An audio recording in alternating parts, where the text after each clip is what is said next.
Hey everybody, it's Andrew and welcome back to Highway Blossoms. Right then, last we left off, it turns out our new friend, using the term lightly, happened to need gas because she went out into the desert without a full tank of gas in her car.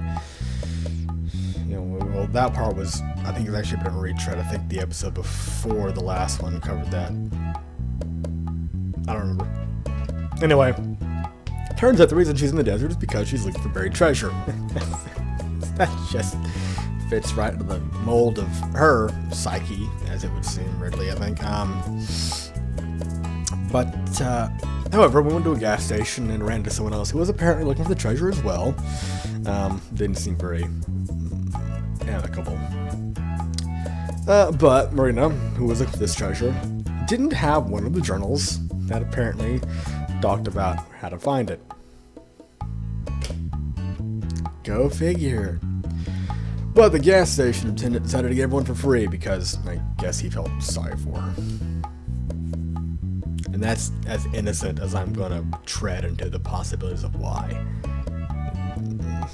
Anyway. The attendant shouts one last thing, his voice fading behind the glass of the closing door. Good luck on your trip! Ellipses. Desert people are weird. No way. Maybe it's further up the road? I can't believe it. It's gone. We could have passed it. We weren't even away that long. How could it be gone? We stare at the empty space that once housed a certain ugly green car. Someone stole her car. I look in every conceivable direction, but there's nothing. Nothing but an ocean of sand and a never-ending stretch of road. Was it towed? No. Not out here, not this quick. Where the hell did it go? Off away to Neverland. Off to a farm where it can roam the fields and roads in silent relaxation. Now your shit got stolen. Yeah, that is kind of weird, isn't it?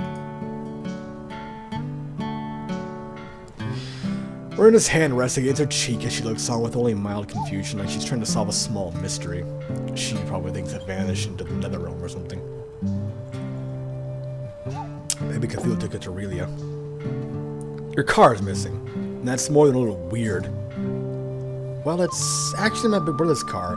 He just lent it to me when he left for college. Oh, well that makes everything better then. Really?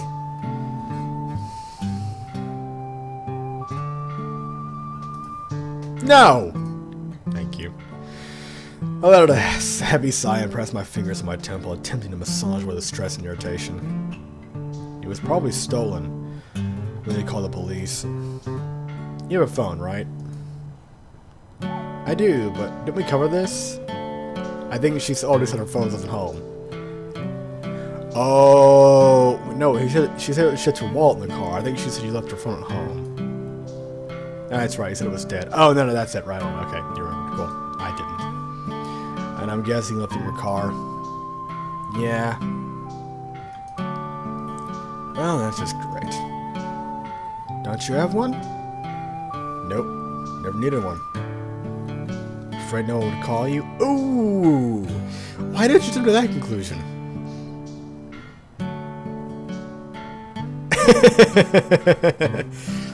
Not quite. I'm assuming that's more of a deadpan. It could be a sad expression. I shield my eyes and look over the dry sky. Its color has shifted to a glowing orange as sunset begins to settle over the distant valley peaks. Bullshit. It's going to get dark. It's going to get dark pretty soon. Don't worry, Amber. I would call you. Oh, I would call you. That's wonderful consolation. I can't just leave her. No, look, that's annoying as she is. That would be murder. Even if she did have her phone, it would take forever before anyone could get out here. She'd go from burning up in the heat to freezing out in the cold within a few hours. Plus, there are people who steal cars. Then there's no telling who else is out here. Precisely. I can already see how this would all go down.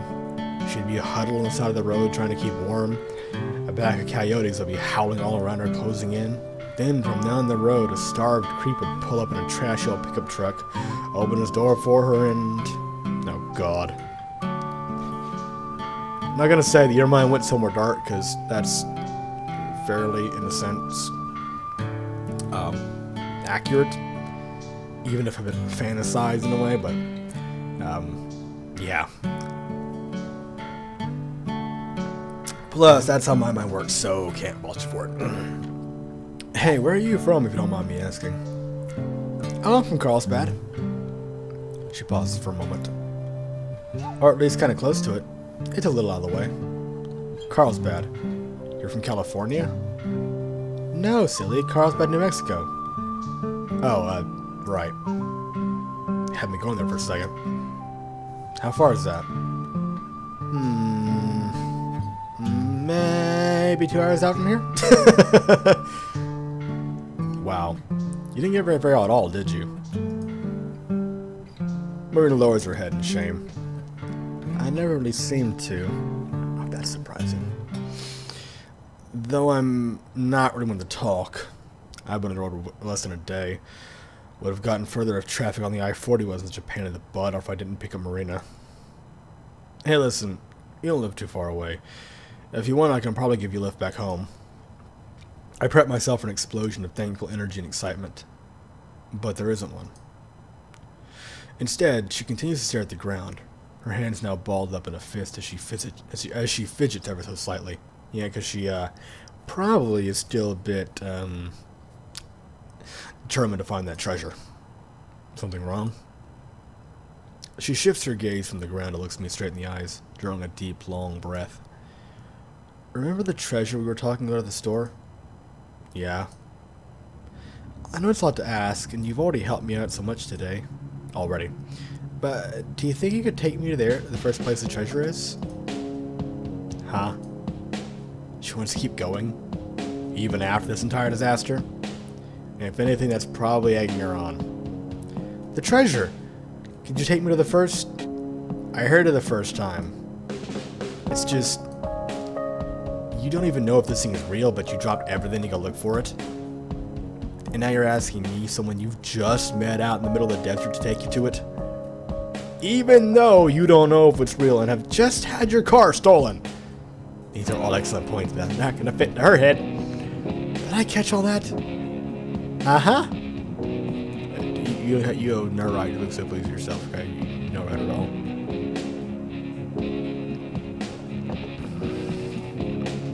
Shameless. I'm at a loss for words. How do I even respond to that? I try to recollect my thoughts, but only one word comes to mind. Why? Yeah, good question. Marina shrugs. Nothing more than that. She just shrugs. I take a look at her. A good look. Her wavy hair has been dried out in the hot desert air. Her face is red and drenched in sweat, probably close to melting off her makeup. Even her nice clothes are a little ruffled. But despite all that, this cute, peppy girl wants to keep pressing on. Even when most people would have just called it quits if the car broke down. Even out here all by herself. For all I know, she could be some weirdo out to mug me and all. This is all some elaborate scheme. But she wants my help. My help. It's been a while since anyone's needed that. Like an honor. Do I deserve that? Why do you care? Probably not. But you're still asking. Why should I say no? Because it's ridiculous. I don't have to be in California for another few weeks, and because now I'm taking this trip to see the sights for him. She's a little excitable and even more naive, but maybe I need a little bit of that. It's a lot better than just being in here all by myself with nothing but the ghosts of my memories to keep me company. Even if it's just for a little while. Eh, why the hell not? Hop in. For real? Yeah, for real. Because no fantasy going on anyway, looking for buried treasure. This is reality, at least, I think. But only until the first location. After that... Oh, Jesus. The breath is forced out of me with a sharp impact and wind tackling my stomach. A warm but damp sensation wraps itself tightly around me as if dead weight snuggles up against my chest. Thank you. Machine gun fire. What are you doing? I'm hugging you, silly. I'm assuming it was, what are you doing? That's what I would say. My cheeks grow warm with each passing second. I try to wiggle my way out, but she stays latched on, her grip getting tighter and tighter. Rita, please. You're all sweaty. Sorry. I'm just super happy. I can see that. She unlatches herself, letting me clear my throat and recollect myself. Anyway, let's get inside. I'm burning up out here. Oh, we get a good look at the actual interior then. Yeah, not that bad. We clamber back into the motorhome, leaving the dry hellishness behind. Okay, hellishness? Look. You don't know hellishness until you've been in, like, damp heat. Okay? Like, I can take a dry heat, alright? That's fine. Because at least, right? At least in a dry heat, the perspiration evaporates, but in a damp heat, like where I live, the temperature can actually be a little bit lower than say,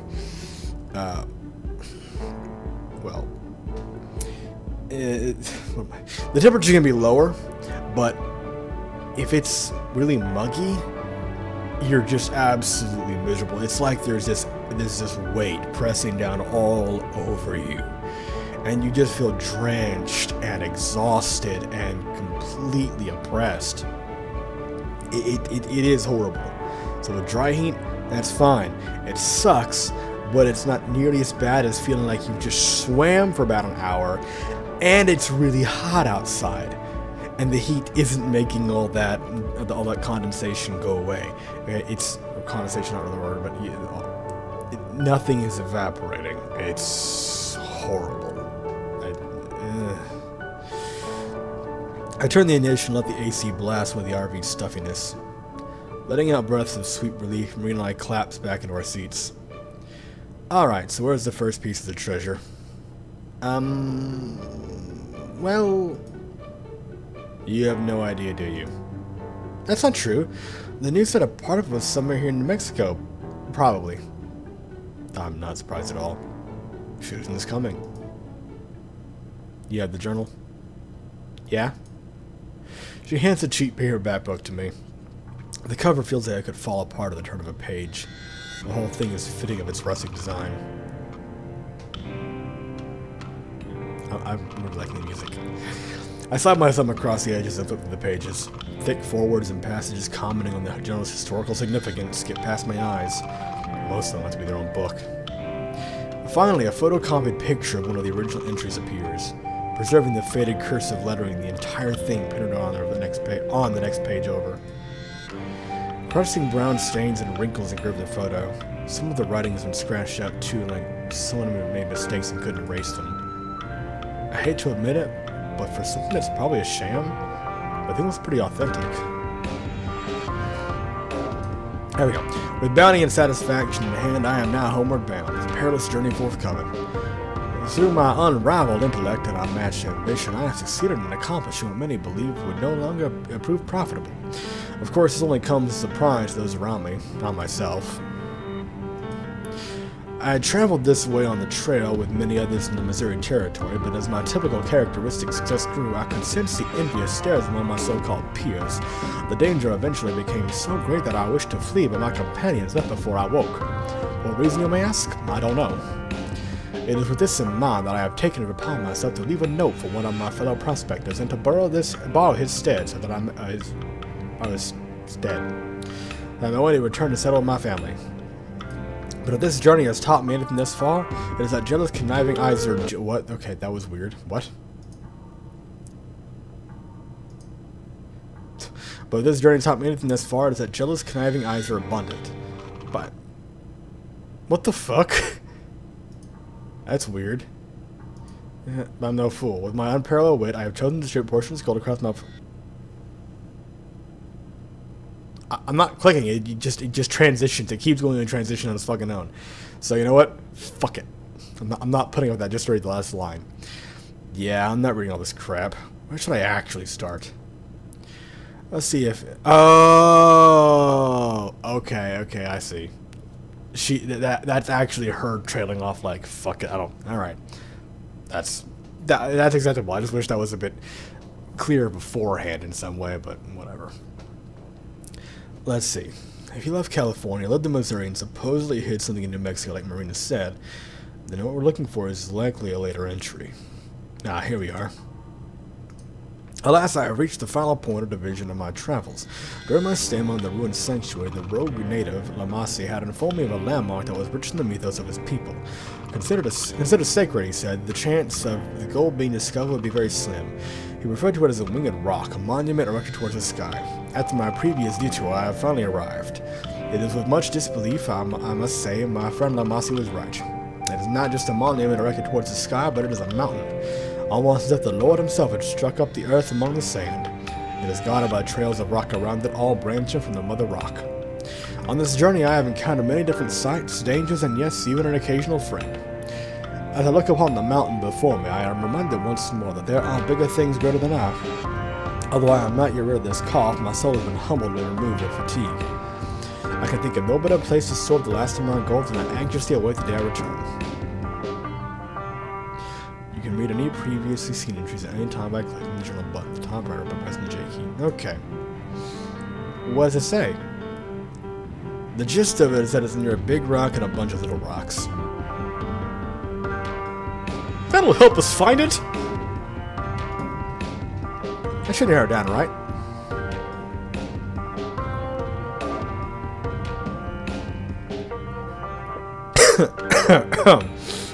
At this point, I'm not exactly surprised.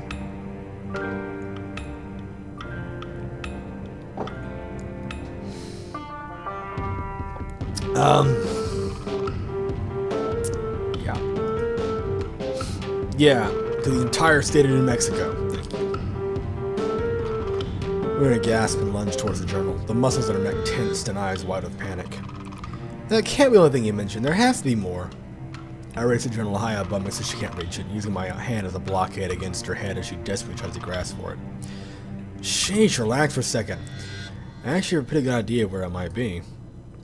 She settles down, still stiff with anxiety, nibbling on the tip of her thumb. I lower the book back down and read over the entry one more time just to make sure. There's a part where he calls it a winged rock.